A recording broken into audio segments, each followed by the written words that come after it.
Hello there guys, you're listening to Ebird Online and I'm back with another review. So today I'm going to talk to you, or should I say in fact rant to you, about Ariela and Biniyam. Oh my god guys, I've really had my patience tested today. Yep, that's right, and guess what? It came back negative. When Ariela arrived in Ethiopia, she was miserable and depressed, but finally she's managed to turn it all round. Now she's depressed and miserable. So in this video, we're going to dissect together everything that happened last week and this week, after the birth of the brand new baby. Before we start, please don't forget to subscribe to my channel and please press the bell notification because that will tell you each and every time I make a new video. And those of you in the UK will know we're on a month lockdown again, so I'll have a little more time to make a few more videos this month. Also, please don't forget to like my video on your way in. And I want to give a massive heartfelt thank you to everybody that's subscribed so far. I really do appreciate you guys and thank you so much for making my channel a continued success. So this is 90 Day Fiancé the other way. Are you done yelling? And in the case of Ariela, it's an unequivocal, emphatic never. So without further ado, I give you Ariela and Biniyam. So first up, we're going to do a quick rewind to the events of last week.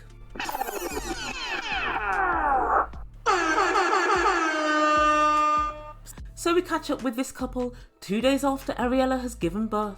And she tells us after 2 days it's time to take baby home. And the Ebird's slightly worried because that means there's going to be 3 babies in one household. Biniyam, whose nickname's Baby, of course brand new baby, and the biggest baby of all, moaning Ariela. And Ariela tells us going home feels overwhelming.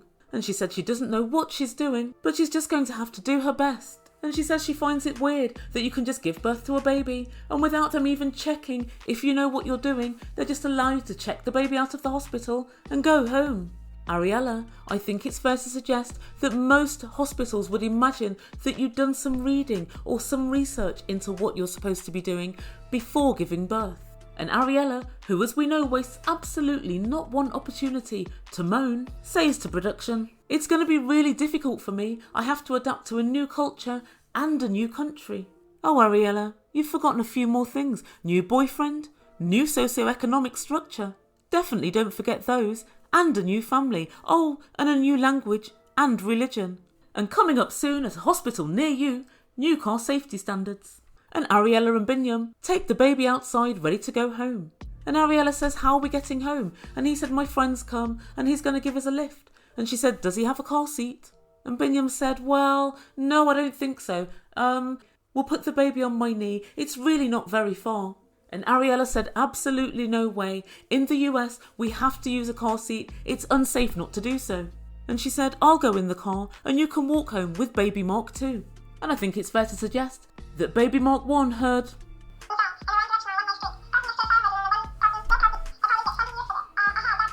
as Ariela was explaining the car seat situation to him. So when they finally get outside, baby Mark 1 is holding baby Mark 2 and he gets into the back of the car. Ariela sits in the front and she says, "What are you doing?"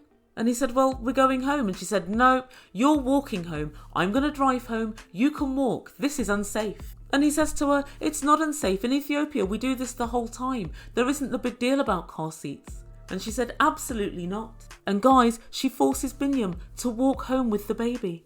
And as he's getting out of the car, the Ebird's just hoping this is pregnancy hormones and they'll wear off soon and that this isn't her actual personality. Although I fear it is. So Biniyam starts the walk home with baby Mark 2 and a large umbrella. The sun is beating down and it's very hot. Biniyam tells us he thinks this is more dangerous as it's so hot. He thinks Ariela is overreacting. His friend's a very good driver. He says it's very dangerous and he could trip up and fall at any time. And after I saw him dancing with 2 left feet last week, I don't disagree with him. I think this scenario is exceedingly likely. So guys, I didn't really know what to make about this whole car seat thing. I guess where I'm at with it is I was brought up in the 80s. And although we did have car seats, maybe just for the first year, we certainly didn't have car seats for like 6 and 7-year-olds that we commonly see now. And if I think back, I can remember actually holding my little brother in the back seat when he was a kid. So I don't take it as seriously as Ariela does. But I guess if you've been brought up always having car seats, this seems extremely alien to you. And Ariela tells us the hospital have given her drugs for her pain. Ariela, you weren't supposed to take all the drugs at the same time. Remember that for the future. In the car on the way home, she complains that there's so much traffic. And the driver tells us, well, there's lots and lots of roadworks. And because there's so much traffic, Baby Mark 1 and Baby Mark 2 managed to beat Ariela home. But luckily for Ariela, she arrived home just in time for the live slaughter of a goat. Yep, you heard that right. This slaughter is some sort of sacrifice. And Baby Mark 1 explains to a horrified Ariela that this is a welcome for the baby and it's part of Ethiopian culture. It's a sacrifice for God. And also, Ariela, it's for your happiness. And at this point, Ariela just bursts into tears. And so basically there's a guy slaughtering a goat on the pavement right outside where they live. And Ariela said, I don't like the idea of this. And Baby Mark 2 said, don't worry, we'll grill it later as a celebration for the life of the baby. Baby Mark 1, that doesn't make anything any better. And he's genuinely shocked. He said, I thought it would make you happy, us slaughtering this sheep. Biniyam, it's a goat, not a sheep. Did you honestly think that Ariela would enjoy stepping over a dead carcass as she entered her home for the first time with her brand new baby? But he says slaughtering a sheep is just what they do. So I've got to tell you guys, the Ebird was very surprised at all of this. And even though it's Ethiopian culture, I feel like he could have potentially warned Ariela that this was going to take place. And in fact, I think he didn't on purpose because he knew that she wouldn't like it. And she would say, no, don't do it. Let's not forget he was married to an American before. He has to know this might not be palatable and it might cause, well, a little bit of consternation, shall we say. And Ariela started wailing and she said, oh my God, now I'm responsible for the death of a sheep. No, you're not, Ariela. It's a goat. It's the death of a goat you're responsible for. And Biniyam seemed quite shifty over the whole affair, if I'm to be honest. But the main thing I found particularly strange was that he kept on saying it was a sheep. It's not a sheep, it's a goat. Even when Ariela was saying, I don't like the fact that they've just killed a sheep. I was thinking, Ariela, are you drinking the Kool-Aid too? This isn't a sheep, it's a bloody goat. I want everyone to agree with me that this is not a sheep, it's a goat. And this is quite a worry for the Ebird because I believe that in the future, Biniyam's going to pee on you and tell you that it's rain. Don't tell me it's a sheep when I know it's a goat. And Ariela tells us that the cultural differences are starting to weigh on her. Me too. It's a crazy, crazy world where goats are sheep and sheep are goats. So the next time we catch up with this couple, they're all at home and Ariana is in bed. She just wants to relax and she tells us she's in a lot of pain. But Biniyam has other ideas. He wants his family to meet the baby. So in walk 4 or 5 aunties and they're all looking really excited.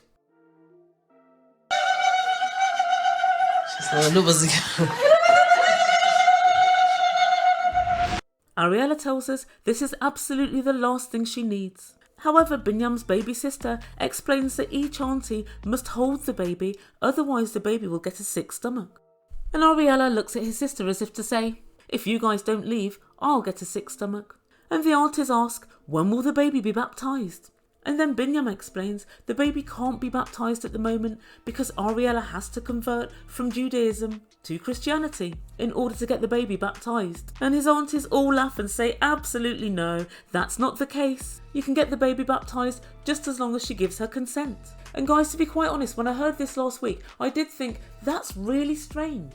I know loads of people whose kids have been christened and baptised and they themselves either haven't been baptised or aren't practising Christians. So I did find it very strange. And then the aunties decide between themselves that they will find a place and organise the baptism of the baby. Guys, this is happening.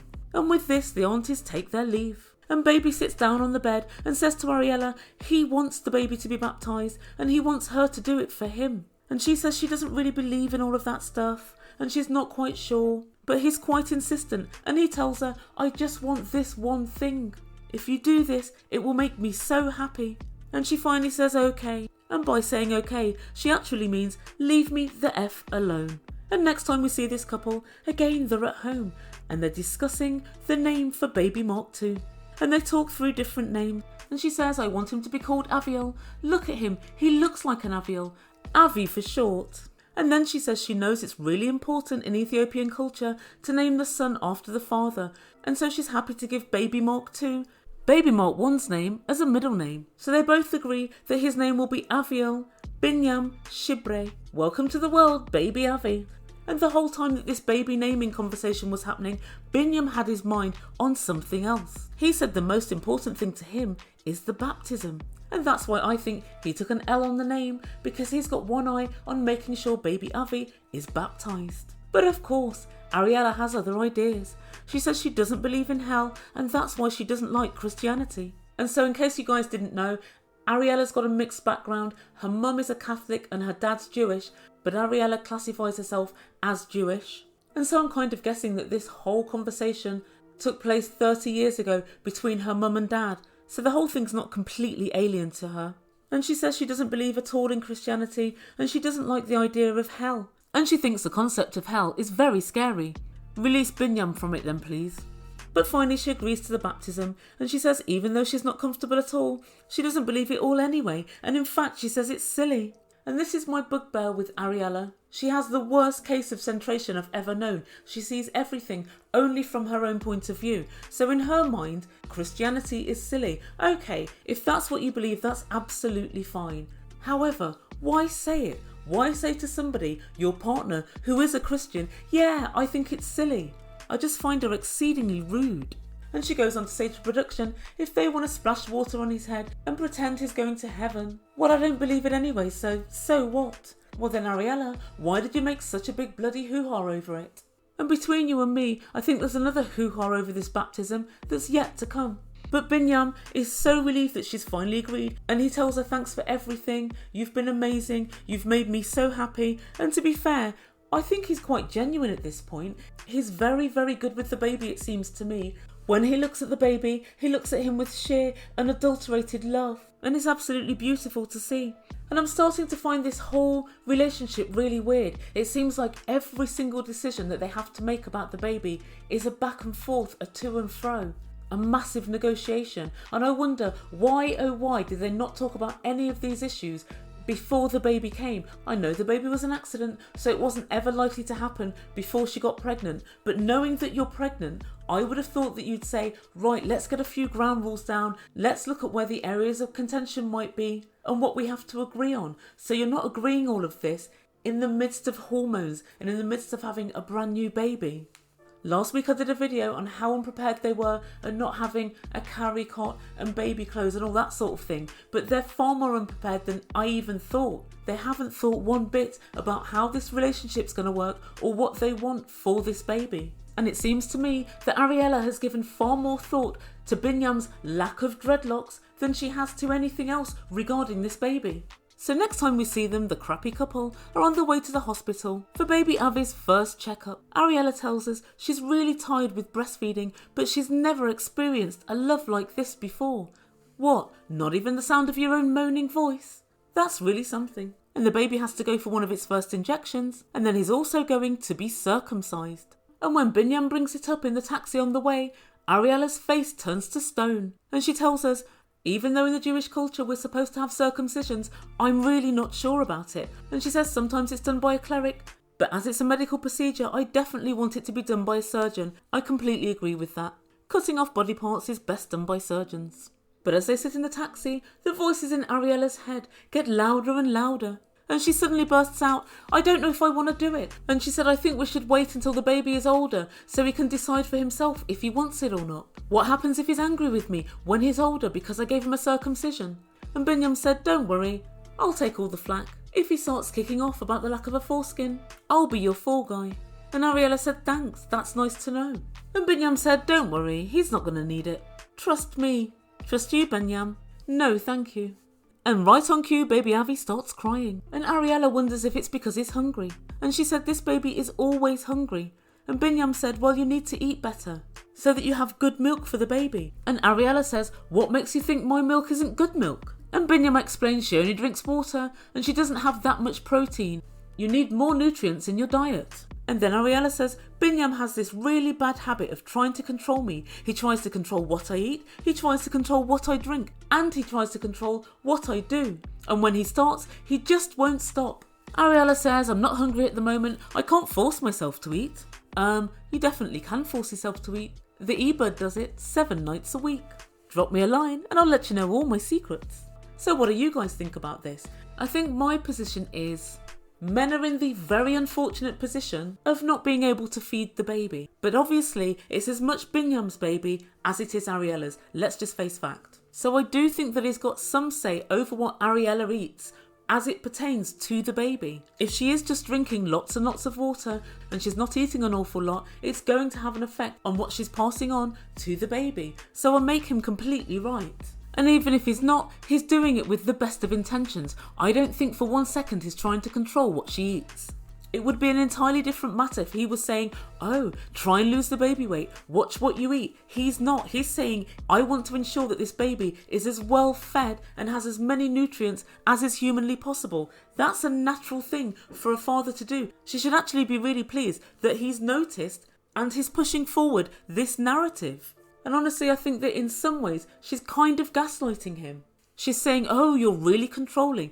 I don't view it as controlling. I think he just wants to highlight the fact that you need a nutrient-rich diet to give the baby the best milk. I do think that Ariela is a thoughtful mother and she always has the baby's best interests at heart, but because she gets so caught up in this adversarial he wants, she wants, it means that when he makes a really valid point, it really gets lost in the he said, she said dynamic of this whole relationship. So anyway, the couple arrive at the hospital and baby Avi has his injections. Obviously he cries and Ari feels really, really bad. And straight after, he goes to have his circumcision. Ari says she hasn't decided yet if she wants him to have the procedure. And Biniyam said, don't worry, I'll decide for you. And you can tell she's in a high state of anxiety at this point, and she said, I've got to go to the bathroom. And she leaves baby Avi with Biniyam, and she tells us she feels under massive pressure. And guys, at this point, I actually couldn't believe it. You don't want him to have a circumcision or you're not sure. You've gone to the toilet and you've left your baby. I wouldn't have him out of my sight if I thought I don't want this to happen. And honestly, I was watching this like an episode of CSI. Who did it? What's going to happen? Oh my God. And when she returns from the loo, Binyam's sitting there, Son's baby Avi. And she said, where is he? And he said, well, he's gone in with a nurse. And she stormed into where baby Avi was. And she was stroking him in his cot. And the nurse went to try and touch him. And she said, don't touch him. And Biniyam went to put his hand over and she batted Binyam's hand away and she said, don't touch him.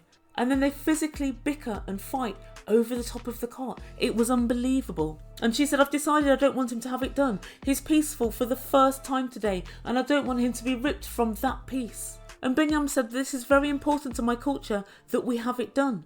Oh Biniyam, there are two sides to every argument, but unfortunately, Ari doesn't have the time or the inclination to listen to yours. And she swaddles the baby up and she walks right out of the hospital. And the doctor tells her, what's happening? I have a patient waiting. And she said, well, he can wait. And the nurse says, what's going on? And Biniyam says, I don't even know what's happening.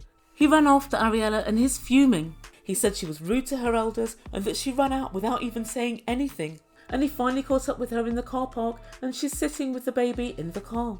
And he asked her, what's the matter? Can you just give me your reasons for not wanting the baby to be circumcised?